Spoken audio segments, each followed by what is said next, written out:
മോണ്ടി Thursday, പെസഹ വ്യാഴം. പഴയ നിയമത്തിൽ യഹൂദർ പെസഹ ആചരിച്ചിരുന്നതിനെക്കുറിച്ച് വ്യക്തമായി പ്രതിപാദിക്കുന്നുണ്ട്. എന്നാൽ പുതിയ നിയമത്തിലേക്ക് വരുമ്പോൾ യേശു പെസഹ ആചരണത്തിന് പുതിയ മാനം നൽകി.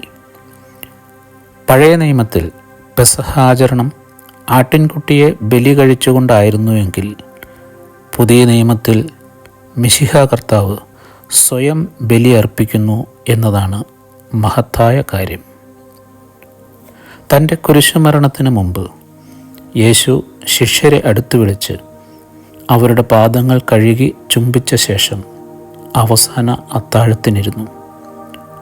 ആ അത്താഴ വിരുന്നിൽ അപ്പവും വീഞ്ഞും അവർക്ക് നൽകിക്കൊണ്ട് തൻ്റെ ശരീരവും രക്തവും മനുഷ്യപാപ പരിഹാരത്തിനായി നൽകുമെന്ന് അവിടുന്ന് പ്രഖ്യാപിക്കുകയായിരുന്നു. പെസഹ തിരുനാൾ പുളിപ്പില്ലാത്ത അപ്പത്തിൻ്റെ തിരുനാൾ എന്നാണ് അറിയപ്പെടുന്നത്. ക്രിസ്തീയ കുടുംബങ്ങൾ വീടും പരിസരവും ശുദ്ധിയാക്കപ്പെട്ട ശരീരത്തോടും മനസ്സോടും കൂടി പെസഹ ആചരിക്കുന്നു. അരിപ്പൊടി, ഉഴുന്ന്, ജീരകം, വെളുത്തുള്ളി തുടങ്ങിയവ ചേർത്ത് പുളിപ്പിക്കാത്ത അപ്പമുണ്ടാക്കുന്നു. തേങ്ങാപ്പാൽ, ശർക്കര, ജീരകം എന്നിവ കൊണ്ട് പെസഹ പാൽ തയ്യാറാക്കുന്നു. ഓശാന ഓല മുറിച്ച് കുരിശുണ്ടാക്കി അവ ശുദ്ധീകരിക്കുന്നു. പരിശുദ്ധിയോടെയും പ്രാർത്ഥനയോടെയും പെസഹ വ്യാഴം അത്താഴ സമയം അപ്പം മുറിച്ച് പാൽ കുടിച്ച് ഈശോ മിശിഹായുടെ ശരീരവും രക്തവും സ്വീകരിക്കുന്ന സ്മരണയിൽ, യേശു സ്ഥാപിച്ച ദിവ്യബലിയുടെ സ്മരണയിൽ ഈ ചടങ്ങ് ആചരിക്കുമ്പോൾ ഒട്ടേറെ കാര്യങ്ങൾ ശ്രദ്ധിക്കാറുണ്ട്.